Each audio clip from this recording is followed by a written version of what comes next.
Hey guys, welcome back. This is episode 16 of my real estate investing series. And in celebration of my 30th birthday, which I celebrated this September, this episode is going to be my top 30 real estate tips.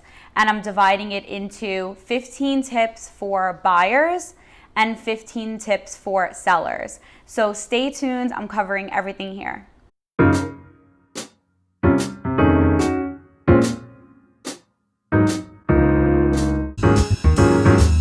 Thank you guys for being here for another episode of my real estate investing series. I hope that this episode is a really interesting one for you guys. I think it will be. Before I jump in and get started, I just wanted to ask that if you guys are enjoying this content, please share it with anyone who you think might be interested in real estate. A lot of real estate agents that I know have been enjoying this content as well, and they've been sharing it around, which I really truly appreciate so much. If you're watching on YouTube, please subscribe to the channel and give the videos that you enjoy a thumbs up. This helps YouTube know to recommend the series to more people. And if you are listening on the podcast, please subscribe to the podcast and leave the podcast a great review. That also will help the podcast players know to recommend this content. That is so helpful to me because when my content is recommended to more viewers, it helps this channel grow. And at the end of the day, my goal is to provide this free New York City-based real estate information to as many people as possible to help you guys achieve your goals. So I really, really appreciate your support. Thank you so much in advance. So jumping right in, I have my top 30 real estate tips. I really thought long and hard about what to include in this episode. And because I know that there are so many different kinds of people listening to this content, some people who are interested in buying, some people who are interested in selling, and some people who are actually real estate agents who are working on different sides of many different transactions, I figured that it would make the most sense to provide 15 of my top tips for buyers who are looking to purchase real estate and 15 of my top tips for sellers who are looking to sell their apartments. So here we go. I'm going to start with tips for buyers. Tip number 1 has to do with your credit score. You may or may not know that your credit score makes a huge difference in whether or not you're going to be approved for a mortgage loan. And not only does it determine if you're going to get approved for a mortgage loan, because if your credit score is iffy, you can still get approved for a mortgage loan. But what it does affect is your interest rate. So really what you never want to do is pay a higher rate on interest than you have to. Ultimately, you'd be paying more money every month when you don't have to. So what I recommend to people who have iffy credit scores or low credit scores is before you actually go and get approval for your mortgage, you want to consult with someone, whether it's a lender that focuses on this or a finance professional, who can actually increase your credit score. You may not have known that this is possible, but there are many ways that you can increase your credit score very quickly. The first thing and the most obvious thing to do is to just simply pay off credit card balances. This gets your credit score up significantly and very, very quickly. Like within your next month's statement, your score might have gone up. Additionally, I have contacts that I work with very often at different banks that provide loans, but also do this all the time with respect to increasing credit scores. Essentially, the takeaway here is that you have plenty of options. So if you think that your credit score is what is holding you back from being able to make a purchase, please explore those options because that can be easily fixed. If you would like personal help or a personal referral for who to work with on that, just let me know, contact me, email me, and I'll get you to the right person. Tip number 2. When you are looking to place an offer on a property, you really want your initial offer to not be too far away from the price you ultimately want to end up paying for the apartment. So you discuss with your buyer's agent, with your real estate agent who's working with you to make the purchase, what the fair price of the property would be and what a good discounted price would be to get the property for, and that's your goal price. And when you place your initial offer, you don't want to place your initial offer too far away from your goal price.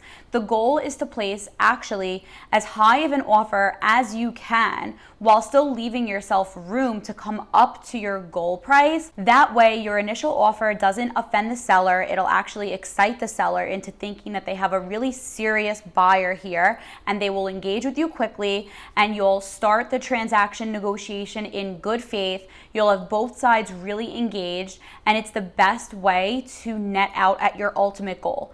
The worst thing I see people do is, for example, if they want to get $50,000 off on a property, they place their initial offer $100,000 low in an attempt to come up halfway.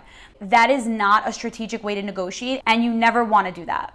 Tip number 3, many buyers want to continue looking at properties until they happen to find one that is for some crazy reason priced way lower than the other similar comps, and they're going to get a crazy steal. Every buyer wants a steal. However, properties that are priced way below market price, or whatever you would expect the property to sell for, is doing that for a reason. So firstly, worst case scenario is you may find that there's actually something wrong with the property. Once you get into looking at the building and looking at the financials, you'll probably learn that there's some catastrophic reason why the property was priced the way it was, and you may end up questioning whether you want it to begin with. If that doesn't happen, then another reason why properties might be priced very low is they're using a specific pricing strategy that I call event pricing. And essentially what that means is they are purposely pricing the property too low to get a ton of interest.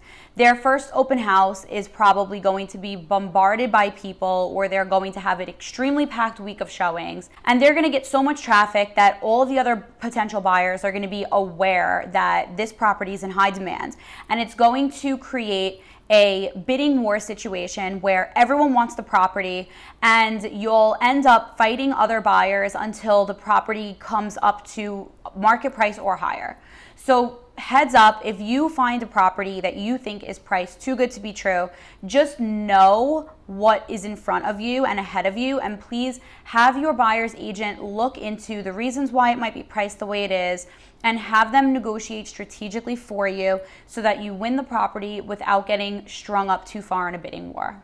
Tip number 4, there are so many ways that you can save money in a real estate transaction that don't involve simply driving up the asking price and risking losing the property to a competing buyer. The real estate agent working for the seller is always going to want to try to sell the property for the highest possible price. That's their job, and it's essentially a career achievement to sell a property for asking price or higher. So as a buyer, if you want a better chance at being engaged with by the seller and their real estate agent, you want to find ways to get money back on the transaction that don't involve just chipping away at the asking price. You can ask the seller to cover your mansion tax, or if the apartment needs a renovation, you can ask for a closing credit from the seller to do the renovation that you want to do. These closing credits come to you as actual cash in a lump sum at the closing table, and everyone wins because you get cash back, and the seller's agent and the seller can say they sold their home for full asking price. So it's definitely a really great option to look into if you're thinking about a smart way to save money. On a similar note to that, we have tip number 5, which is if you are cutting it close on cash, and let's say you're really trying to maximize your down payment and you want to buy the most expensive property that you can afford at this time, you can consider financing a little bit more than you additionally planned for. So for example, let's say you have a hefty down payment to cover and closing costs are also expensive, and you want the benefit of getting some cash back to help you with those costs. Depending on the property price, you can, for example, get a mortgage for, let's say, $20,000 more than you originally planned to.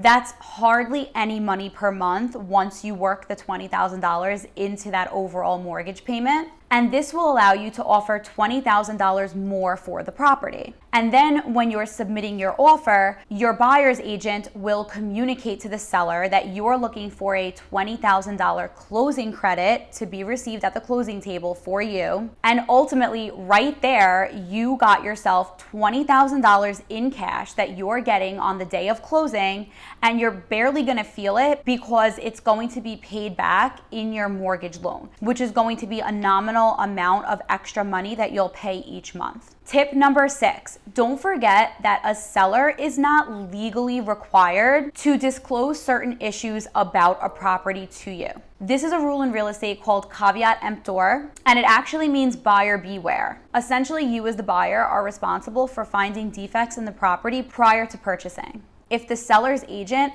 is aware of an issue with the property, then they do have to disclose it to you, but neither the seller or their real estate agent are required to have an inspection done before listing the property for sale. So depending on the type of property that it is, there is a chance that there could be something wrong with the property that no one is aware of. So for this reason, you'll likely want to have an inspection done and also just be observant when you're looking at the property. When you're viewing the apartment, check the walls, check the ceilings, look for things that might look like water damage. Check underneath area rugs to make sure there's no damage on the floors, things like that. Tip number 7, this one sounds kind of crazy, but I swear it's true. And I tell this to all of my buyer clients as well. Once you sign your contract and enter into a formal agreement to purchase the property, just expect to immediately hate it and second guess it. This is completely psychological, and I see it happen all the time. It's almost like when you're dating someone and then you decide to make things official.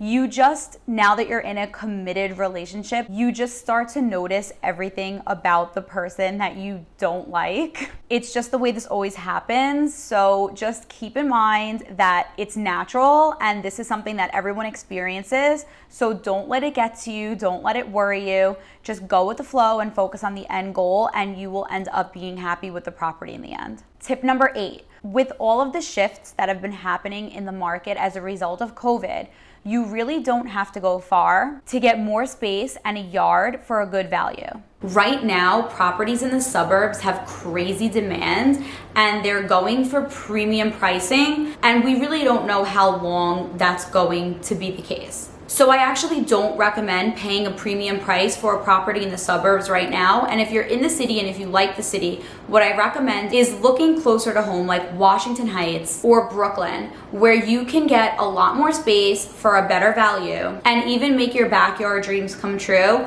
without overpaying or feeling like you have to go so far from where you're comfortable in the city. Tip number 9. An important strategy to keep in mind when you're considering real estate is a principle that Warren Buffett uses to describe how he invests in the stock market. You must be willing to act when other people are scared to, and not invest in something that everyone else is already really excited about. This kind of relates to the last tip I mentioned. Don't buy something at a premium just because everyone else is doing it, but rather make your financial decision in a place where people aren't looking at the moment and be strategic. Tip number 10. When you go out looking for a property, have an idea of your most important must-have features that need to be present in the property that you want to buy, but don't sweat your criteria too much. You can have an idea of your must-haves and your nice-to-haves, but don't overthink checking every single box, because truly what always ends up happening, and I work with a lot of buyers and this is what always ends up happening, you walk into the right apartment and you just know. You walk in and it just feels right, and you literally look at me and you're like, this is just the property that I'm gonna live in, and it doesn't meet all of my criteria, and it's actually for some reason very different than I thought it would be, but this is the one.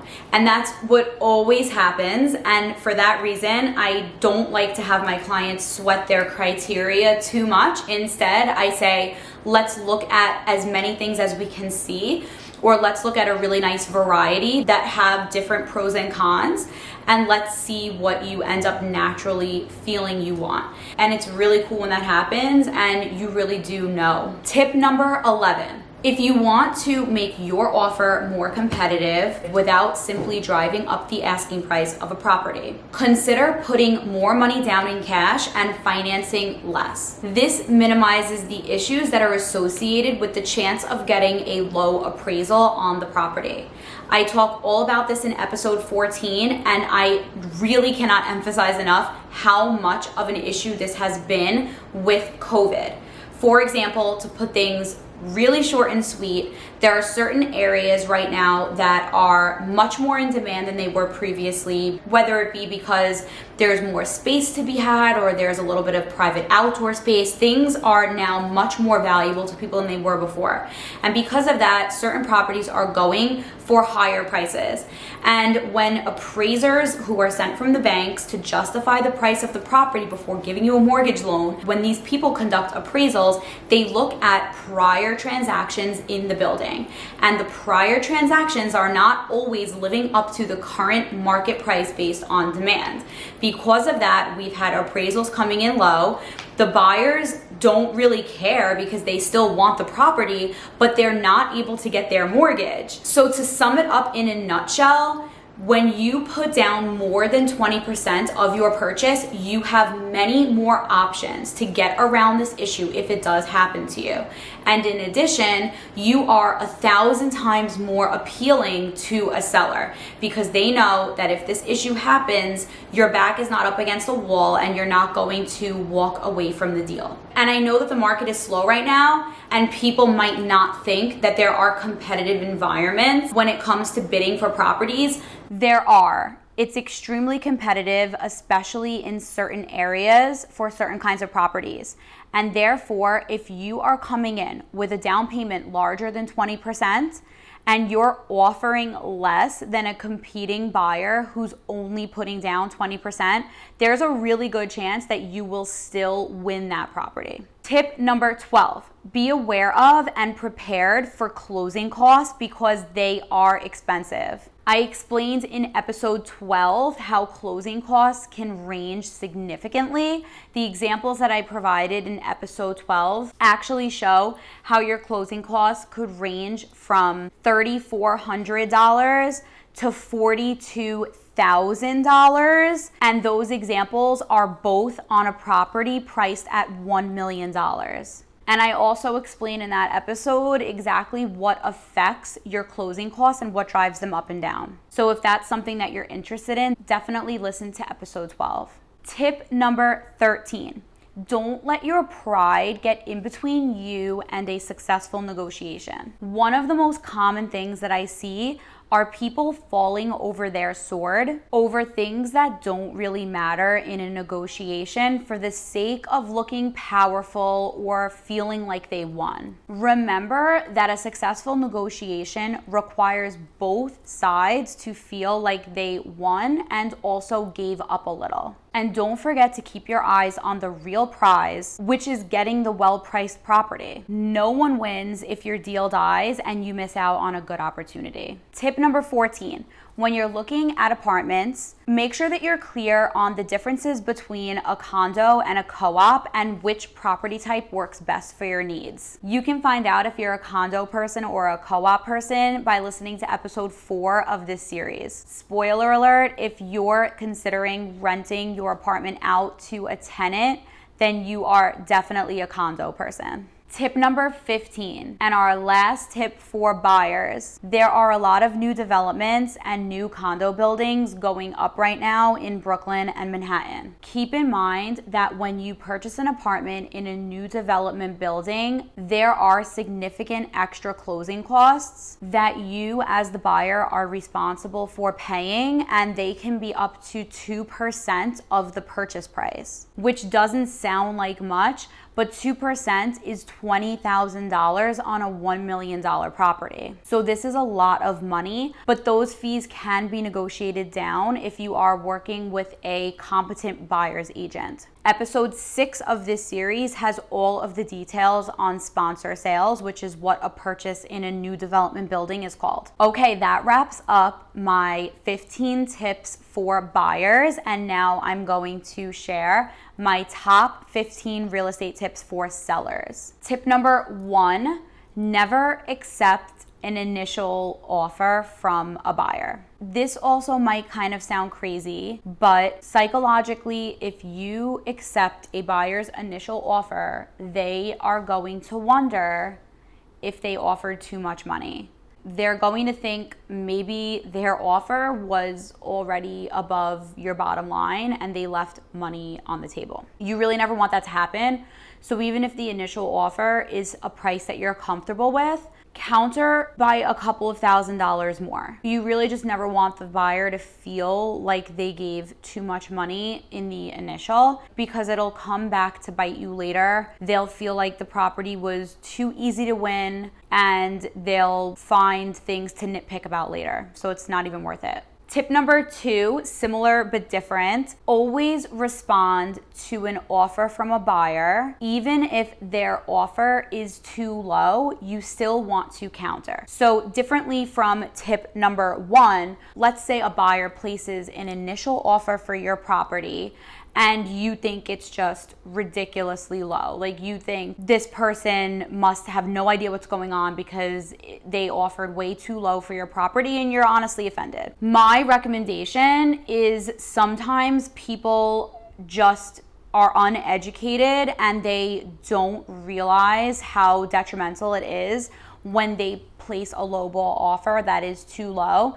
And instead of just sending them on their way, when there may actually be potential there, I always recommend countering, providing a counter offer, even if it's just a couple of $1,000s lower than your initial asking price. At least the buyer will understand that you are not looking to come down by much, and they're either going to have to come up significantly to meet you at a fair price, or then they can be on their way. And if they go on their way, fine. But some people might just want to see what they can get away with and how desperate you really are. And by at least countering, you can communicate where you stand with the property, and it will at least get a dialogue going for you to potentially make a deal. Tip number 3, if you're selling an apartment that is vacant, always stage it. Staging makes a huge difference, and it's counterintuitive, but a space always looks bigger once there's furniture in it. An empty apartment always looks smaller. It makes no sense because you would think that a wide open empty space looks larger, but that is not the case at all. So always stage. It helps people to understand what fits in the space, and it helps people to picture living in the space. Tip number 4, if you are selling an apartment that is fully furnished and your buyer is getting a mortgage, when it comes time for the appraisal, make sure that your real estate agent does not try to justify the sales price of the property to the bank by mentioning the value of the furnishings. Not many people realize this, but a bank will not give a buyer a loan for furnishings like furniture or art in an apartment. The bank is only going to lend the buyer money for the actual real estate itself. So you really need that appraisal to come in at your contract price without including the value of the furnishings. So if the appraiser thinks that the contract price of the apartment is only attainable by including the value of the furnishings, your appraisal is going to come in low and there's going to be issues associated with that. So completely avoid it and don't make any mention of the fact that an apartment is being sold furnished to the appraiser. And additionally, it is standard language in a contract when apartments are sold furnished, but you do just want to double check to make sure that your contract specifically states that the contract price of the apartment is just for the real estate and not the furnishings. Tip number 5. There are 3 strategies for pricing your home when you list it for sale, and specific market environments when each strategy is appropriate. The 3 pricing strategies, as I like to call them, are aspirational pricing, perceived market pricing, and event pricing. Be sure that you are clear on each strategy and when to implement them. This really affects whether or not you will get the highest possible price for your home. Tip number 6. Host as many open houses as you possibly can and have your home ready for a showing at any time, even last minute. You never want to turn a buyer away. Now with COVID, we haven't been doing public open houses, but when we are not in a pandemic, you do want to hold as many public open houses as possible. Many people who are casually browsing like to stop by a public open house without having to reach out personally or make an appointment with a real estate agent. And these people do often end up buying. Your real estate agent should be making it as easy as possible for the maximum amount of people to see the apartment. Tip number 7. Always opt for professional photos. A lot of sellers want to use photos that they already had taken of the apartment at one time or another, but professional pictures make a huge difference in how the quality of the apartment comes across to potential buyers. And now there are many things that we've been doing with high quality photos that you can't do with regular photography, like creating dedicated property websites just for your apartment that contain full resolution, extra large photos, and they really look stunning, and you need professional photos to be able to do that. Tip number 8. Respond promptly to any offers that come in from potential buyers. You really want to capture a potential buyer before they lose interest, especially given that most prospective purchasers are looking at several houses in one day. Not hearing back from a seller in a timely fashion puts a bad taste in the buyer's mouth. They wonder if the seller is serious, if they're going to be problematic to work with, and it'll turn them off immediately. It's just not the ideal way to begin a successful negotiation. So even if you're not thrilled with the offer, or if you're comparing multiple offers, you at least want to get back to your buyers with an update of some kind, whether it be a counter offer or even just a status update. Tip number 9. Do not be present in your home during open houses or showings. Most prospective buyers do not want to insult the homeowner by providing their honest feedback on the apartment, but they will provide straightforward feedback to your real estate agent. This feedback is crucial to remedying any potential issues and getting the property sold as quickly as possible. Tip number 10.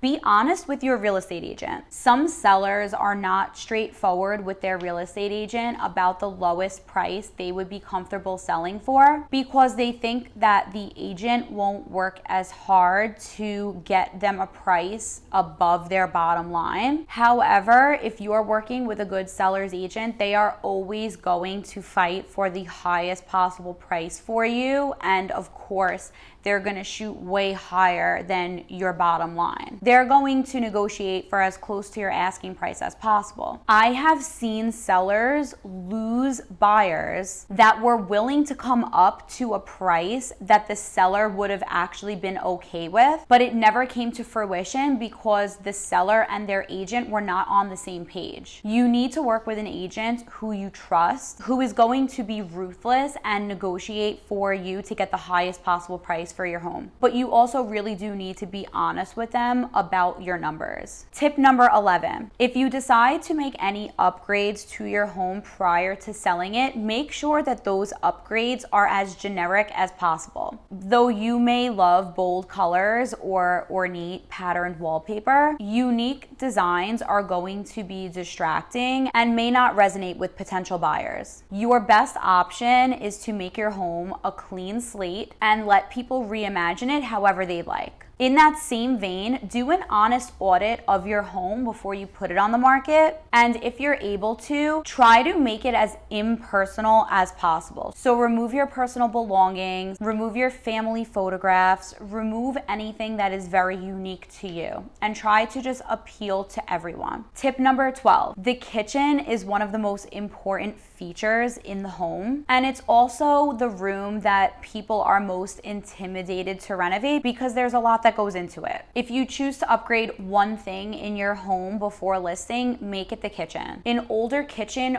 really dates an apartment. Not only will a renovated kitchen make the entire apartment feel more modern, but it will ensure that it sells more quickly, and it'll also be the biggest determining factor in the price that your home sells for. Tip number 13.